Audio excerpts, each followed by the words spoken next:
is. Today we are going to be painting a beautiful Monstera Leaf, and it looks like I have an assistant today with us. I have two. I have Max judging me over there because I've done this take like, I don't know, 20 times. But anyways, I am so excited to start doing these painting tutorials with you guys. I hope that they will be just super fun and easy for you guys. I'm gonna make them kid and adult friendly. So these are the materials that we are gonna need for this painting. You will need some watercolor paper, and the thicker the better. Palette for your paint. Cups for your water. Medium-sized paintbrushes, and I really like the quality of Princeton. And of course, your watercolors. I enjoy using the tubes of watercolors as opposed to the palettes. The brands that I'm going to be using today are from Winsor & Newton and Grumbacher. I googled Monstera Leaf for a reference, and now I'm going to sketch out the basic shape of my leaf.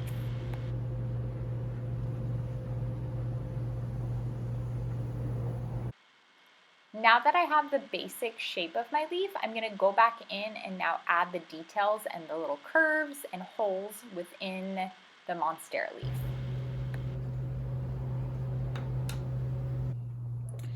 So I am going to be using Hooker's Green Light, and this is by Winsor & Newton. I really like their watercolors. Work just a little bit out on your palette. This is how much I have. These are the size of brushes that I'm going to be using. So this is a size 8 and this guy is a size 3. So these are going to be the two that I think I'm going to use today. I think we are ready to go. I sketched it out. I like to kind of have a basic sketch. I know some people don't need a sketch, and that's totally fine. If you just want to go for it, go for it. But I like to kind of sketch things out. This sketch is actually a little bit darker than I usually do because I never want my pencil to show up through my watercolor. And if you're using lighter colors, the pencil will show up and it will be difficult to erase. But for this tutorial, I wanted you to be able to see it. So I did a little bit darker lines. And if you're going to be outlining it in, let's say, a marker or pen and ink, then the pencil doesn't really matter. But really, when you have kind of like this line is inside, or if you have any pencil marks inside, you want to make sure that those are erased so it doesn't show through in the lighter areas of our watercolor. Okay, so the basic principle of using watercolor is the darker areas that you want, the shadows. If we're kind of looking at this Monstera Leaf, if you look at this, the light is coming in from over here. You always want to know where your light source is coming from. So the light is kind of coming from over here. So this area of the leaf is going to be darker. So when we're using our watercolor, I'm not going to use as much water to get a darker pigmentation of the watercolor. Okay, so you're going to get it darker over here, so I'm not going to use as much water. If I want it to be a little bit lighter, then I'm going to use a little bit more water or less paint. Okay, so I think for this, for my leaf, I'm going to kind of keep it simple, and I'm going to have the light source coming directly above. So really, it's just going to be kind of the outer edges that are going to be darker. Okay. And since I am right-handed, I like to start on the left side of my page, of my painting, and work my way over, as opposed to starting over here and then have, you know, a chance to smudge it with my hand on accident. So I would say work from left to right if you are right-handed. I am gonna start with my thicker brush, my bigger one, and I am going to get it just a little bit wet. I'm gonna start right up here, and I am going to just apply a little bit of water in this area, not on the edge, but more towards the middle of the Monstera on these parts. So you can't really see it, but I have a very, very thin layer of water. You don't want to use too much, but you want enough to where you can see it. So when I apply the paint, now I'm going to go in and just get a little paint. You can see how just a little bit of water goes a long way. So I would say start out with the least amount of water as possible. Go ahead and mix it just a little bit, especially if you're using these tubed paints. They really go a long way with just a little bit of water. If you're using the palettes, then yes, you're gonna need a little bit more water with those in order to get that pigmentation going. So I dipped it in my paint just a little bit, and I'm gonna go up here and go at the edge and kind of trace the edge just like this. And when we hit the water, you're gonna see it's gonna kind of pull it in.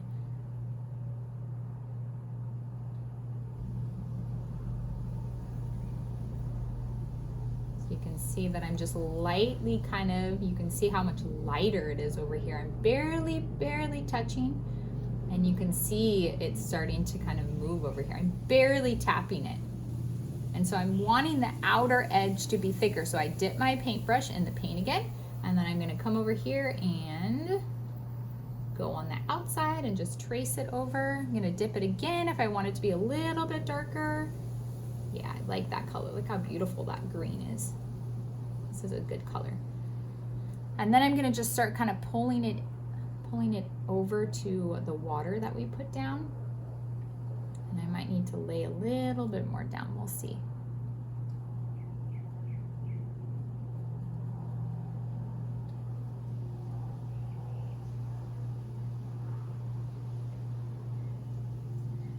Now I'm getting a little bit lighter with my brush when I come over to the water. And see how I'm getting like dark to light. So this is where I added the water, and over here I didn't add water. Okay, so we're gonna do the same thing over here. So I'm gonna rinse my brush out. I'm gonna add some more water.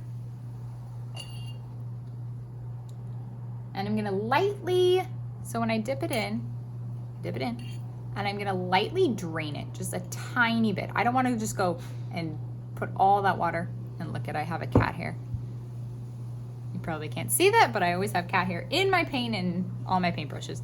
So I'm gonna lightly rinse it out and then just kind of tap it so it's not totally soaked with water. And then what I'm gonna do is, once again, just kind of pretend I'm painting with water. It might sound kind of funny, and you're just gonna make sure you're going within your lines, because anywhere you put the water, the paint is gonna go. So if you have it outside your line, it is most likely gonna go outside of that line. And so see, I kind of touched just a tiny bit, and it started to pull just a little bit of color down. So it really, the watercolor goes a long way. So I added just a little bit. I'm gonna dip my paintbrush in the water again, and then I'm gonna get some, that was a little too much water, so I'm gonna pat it dry a little bit, and I'm gonna get some more paint. Remember, on the outside is gonna be darker, so I'm getting a little bit more paint, and then I'm going to just do the outline, and I'm gonna get a little bit more because I want it to be darker. Just a little bit. And I'm gonna start pulling it in to meet with my water.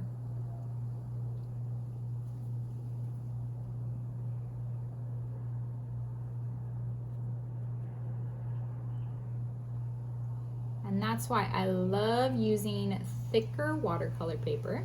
That's a little bit textured. I don't know if you can tell, but this paper is a little bit textured because it soaks up the water so much better and so much more than paper that is not textured. So we're getting a really good gradient from dark to light. It's looking really good. So we're gonna move down here. I'm gonna dip my paintbrush in the water, tap it a little bit, and I'm gonna bring over there. See, I have a little bit of color in that. That's fine because we're using green. If I was using different colors, then I would maybe want to make sure I would rinse my watercolor brush so it wouldn't have that color on there, but we're using green. So I'm gonna come over here, kind of blend this.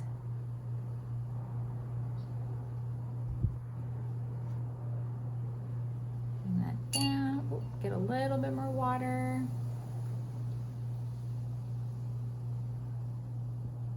Okay, and then I'm gonna get some paint. Go from the outside a little bit more because I want it to be darker. I tell you, there's another cat here. Okay.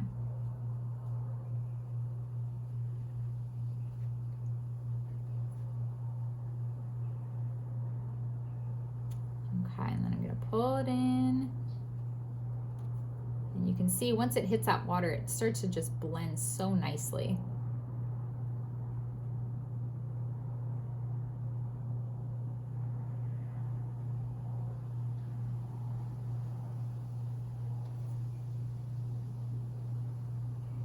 And I thought I was gonna need that smaller brush to go around these circles, but they're a good size to where I don't need to change my brush. So I'm just gonna stay with this kind of thicker one.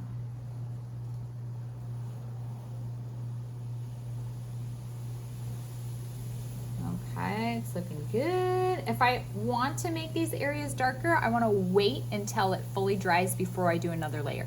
I wouldn't go back to like up here if you're like, oh, I want that darker or that needs to be smooth. Let's wait till it's totally dry to do that. Okay, so I'm gonna go down here and I'm gonna add some water right here. And I'm gonna kind of blend this. You can go up here and blend that so we're not getting any kind of harsh line. And bring that down. So this whole area has water. I'm gonna add a little bit more, maybe a little bit thicker so you guys can see how it blends. So I'm gonna get more paint. Once again, I'm gonna outline from the bottom on the edges and come in. I'm gonna grab a little bit more.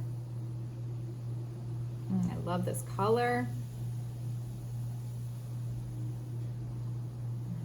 Up with it.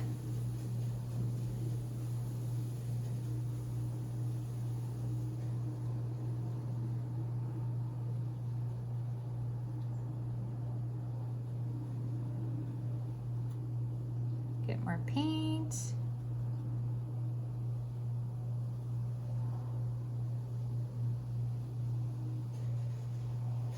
And if you feel like this isn't blending as much as you would like, or you can tell that it's getting dry, go ahead and add more water.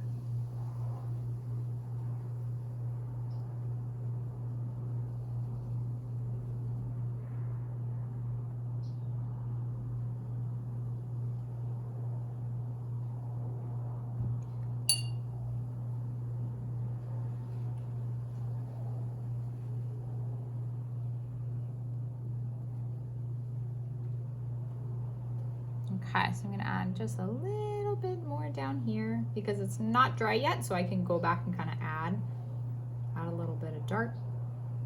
But I would not, like I said, I wouldn't go back up here to add.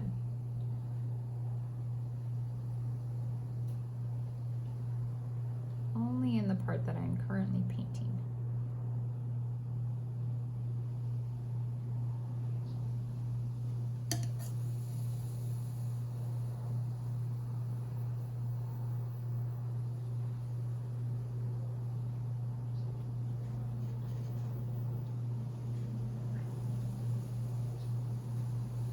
Okay, so we are now gonna go to the right side and we're gonna do exactly like what we did over here.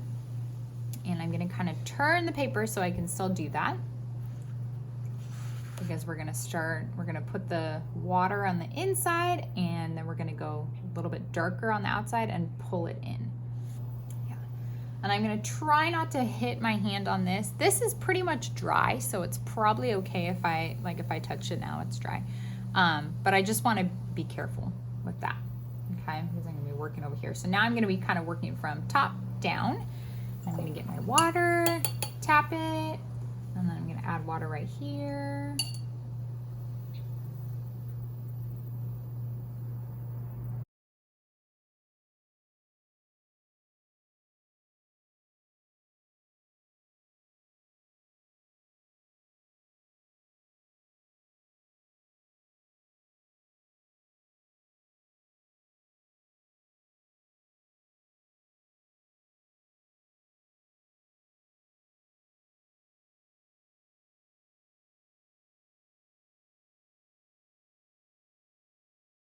And sometimes the more time you spend on a certain area, the worse it might get. So if you're trying to blend this one area and you're like, it is just not working, just stop and move on and come back. So I might come back to that spot and kind of help with that. But look how cool what we got over here. I love when this happens, when you use a lot of water, and you can kind of see, I'll show you guys at the end, but you can kind of see like these veins of where kind of the color is kind of spreading out. I love when that happens. That happens when you use like a lot of water and then just put a little bit of paint. It's a cool technique. Okay, so we're gonna keep going.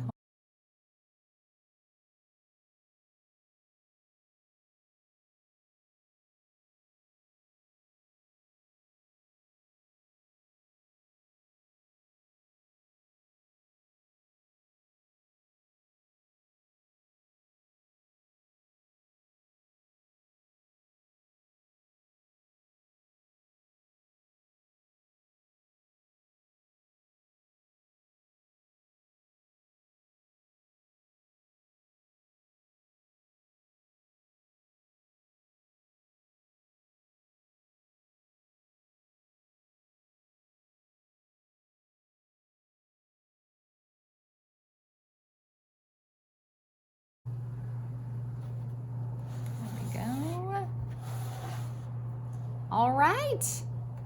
So if there was any areas that I'm like, oh, I wish that blended a little bit better, like kind of right here, I notice you can see a little bit. I'm gonna kind of wash my brush out, tap it, and then I'm gonna dry it a little bit on my paper towel so I can go in and kind of soften these areas. And this little middle area is usually a little bit, let's see, like on some of the Monstera leaves. So if you notice, they have like the lighter green down the middle, and then they have, you know, these other little veins. So we can add that, or we can just add a little bit of light green to the middle of the Monstera, which I'm gonna do right now. So I'm just gonna get a little bit of paint, or a little bit of water, and I'm gonna use you know what? I'm actually gonna use my smaller. This is when you will use your smaller brush. So I'm gonna get it wet, tap it a little bit, and then I'm actually gonna use a lighter green. We'll see how this looks. A lighter green for that middle part. Let's see. Start it there. Oh, that looks good.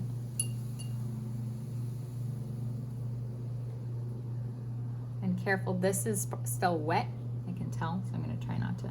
I could have just waited, but I'm impatient, so I wanna do it right now. It's probably best to just wait till your painting is dry before you go in and do another little detail, in case you accidentally hit it with your hand. We'll see. But I'm gonna add some veins going down. And you know what, I'm gonna use an even smaller brush. Let's go with this guy.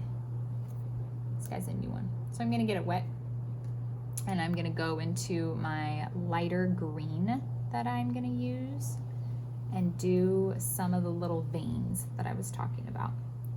And these kind of go up and kind of faded.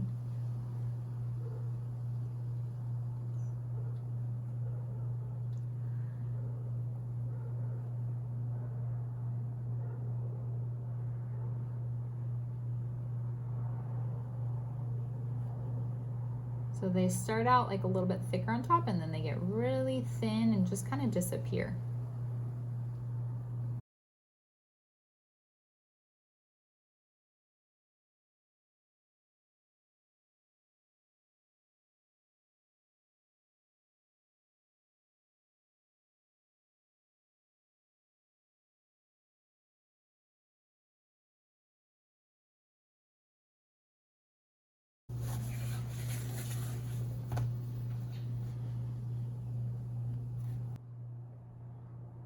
Okay, so once your watercolor is dry, you can then go back in with the pen and ink and do a basic outline.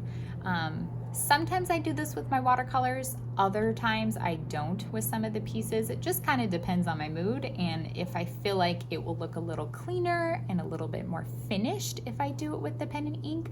But it's up to you. This is kind of more of a natural look and you could be finished right here. Go ahead and sign it and be done. But I figure we can go ahead and do the pen and ink so I can show you guys what that would look like as well. I like using Faber Castell. I like these as well as just Micron, Pigma Micron pens, and they have a bunch of different sizes. I think I'm gonna use, just so you guys can see, this is like a really thin one. If you guys can really see that. That's a pretty thin one, but it's thicker than, let me show you like another one I use. I use a point, let's see, this is a 0.5. Sometimes I use like 0.1 or 0.3. So see, this is much, you know, thinner. So I think I'm gonna do a little bit thicker so you guys can see it. So I'm gonna do, this is just a medium. I don't know the size of it, but I'm going to just outline and then also do the little circles in here.